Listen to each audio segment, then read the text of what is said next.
Bem, pessoal, vamos de BTC no fim de tarde desse domingo 20 de agosto, agora na Espanha, 22 horas e 16 minutos, no Brasil, 17 e 16 da tarde. Gente, eu estou no gráfico semanal ancorado pela banda de Bollinger e pela nuvem de Shimoku e também pela nossa grade logarítmica de expansão exponencial da BTC. Gente, a BTC aqui no gráfico semanal, além de estar emprestando vigência a uma sequência de fundos ascendentes com uma inclinação padrão de 45 graus, segue também emprestando vigência a uma aresta superior flat, o que dá a entender que ela está desenhando uma cunha triangular de caráter ascendente. Uma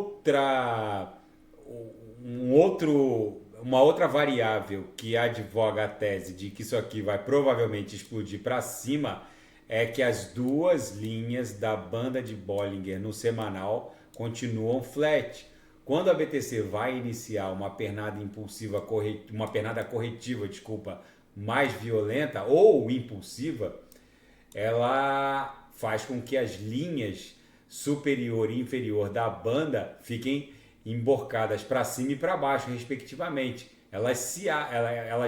Quando a corretiva ou a pernada impulsiva vai vir com muita violência, as linhas superior e inferior da banda de Bollinger, elas se abrem. E aqui elas estão estreitando, não se abriram, ficaram flat e agora estão ameaçando estreitar. Ou seja, quando a banda de volatilidade da banda de Bollinger vai se estreitando, é bem provável que a gente vai voltar a estressar a linha superior no patamar de 31.200, 31.300. No 4 horas, a BTC está desenhando uma reguinha rara. É difícil acontecer isso aqui no 4 horas.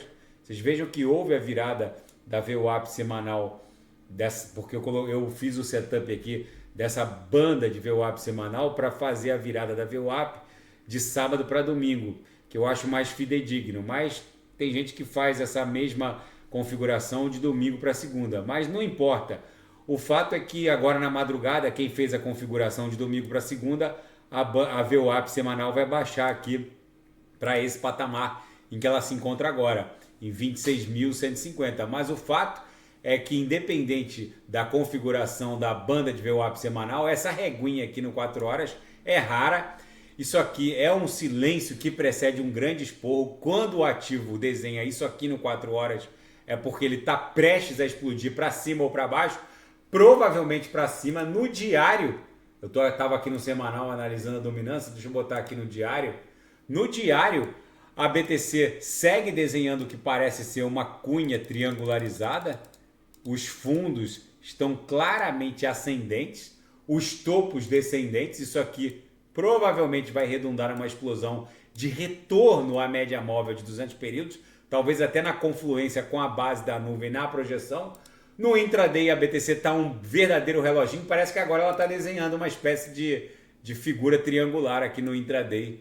Ela está desenhando topos descendentes, fundos ascendentes. Hoje todos os sinais fecharam no gain, com lucro no bolso dos assinantes. Na seara fática, o Donald Trump é uma baleia TH. O public address do Donald Trump tem mais de 2 milhões de dólares e ele pode voltar a ser o presidente dos Estados Unidos da América na condição de baleia Ethereum. E o bilionário Mark Cuban diz que o NFT Marketplace OpenSea está cometendo um gravíssimo erro ao banir as NFTs que remuneram os criadores com royalties.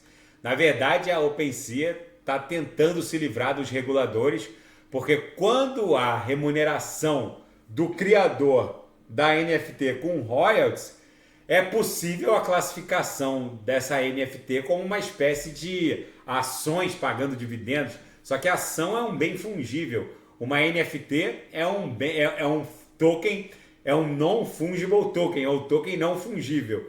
Mas, para todos os efeitos, eles não querem confusão com a SEC e eles estão rejeitando as NFTs que pagam royalties para os criadores.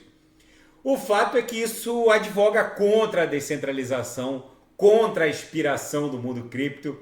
E é mais uma política de conformidade com os reguladores do que de apoio à comunidade.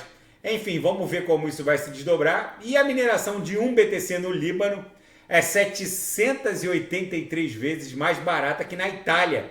A Europa é disparado o continente mais caro para se minerar BTC. A Itália está disparada na frente, com 208.560 dólares de custo energético para se minerar uma BTC.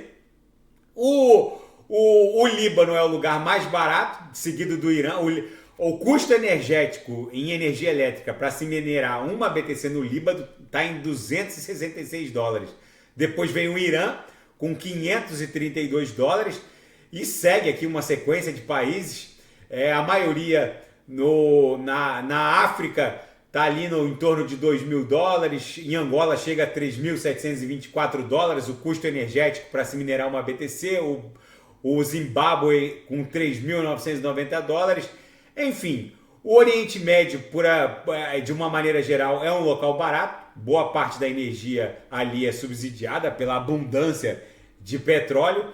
Mas, enfim, a Itália é disparado o país mais caro para se minerar BTC. E na seara geopolítica e finanças internacionais, o furacão Hillary vai se aproximando do sudoeste dos Estados Unidos, chegou a tocar a Baixa Califórnia, está perdendo força, mas ainda é mesmo que acabe sendo reduzido a uma tempestade tropical, ainda é uma ameaça.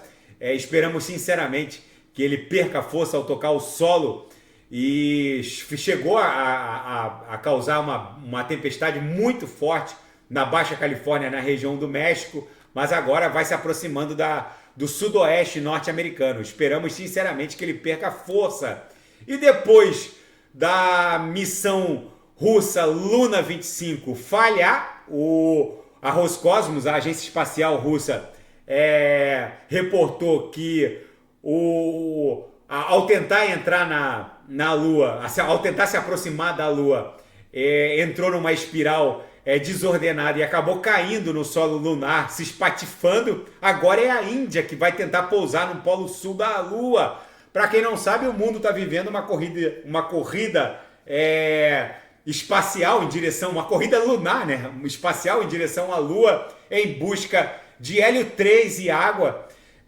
A China encontrou bastante hélio 3 na Lua, que seria o combustível da fusão nuclear. E a Índia vai tentar fazer o mesmo que a Rússia tentou fazer e falhou. Agora, na próxima quarta-feira, ela pode ser o primeiro país a aportar uma missão não tripulada com sucesso no Polo Sul lunar. Vamos ver como isso vai se desdobrar. E a Espanha é campeã da Copa do Mundo Feminina de Futebol. Uma vitória histórica contra as inglesas, venceu a Inglaterra e conquistou a sua primeira Copa do Mundo Feminina. Eu assisti o jogo aqui na Espanha, dentro de um pub que tinha boa parte dos clientes britânicos, mas infelizmente as inglesas não conseguiram superar as espanholas, que depois que fizeram o gol da vitória, ficaram ali enrolando, embromando, cada queda demorava 5 minutos, cada embate ali que de falta fazia com que as espanholas enrolassem ali, mas mesmo dando 13 minutos de acréscimo, a Espanha conseguiu levantar o caneco. A BTC aqui no 6 horas segue dando vigência ao que parece ser uma cunha triangular. Os fundos seguem claramente ascendentes, os topos descendentes. É bem provável que agora a BTC volte a estressar o patamar da VWAP mensal, que segue em 28.640, e talvez busque o estresse dessa LTB, linkando esses topos aqui no patamar de 30 mil dólares. Se romper essa LTB, teria que buscar os cumes dessa bandeira de alta, que ainda é uma bandeira no semanal. Ainda é possível pontificar que há um mastro e bandeira no gráfico semanal. Se a gente colocar aqui no gráfico de uma semana, ainda é possível pontificar que a gente tem um mastro e o início aqui de uma bandeira. Isso aqui provavelmente vai explodir em direção a 36 mil dólares. Tá bom, pessoal? Se nada fugir do script, eu volto amanhã para analisar a própria BTC. Fiquem com Deus, e quem quiser sugerir alguma análise, é só colocar nas mensagens abaixo. Até amanhã, grande abraço, fiquem com Deus.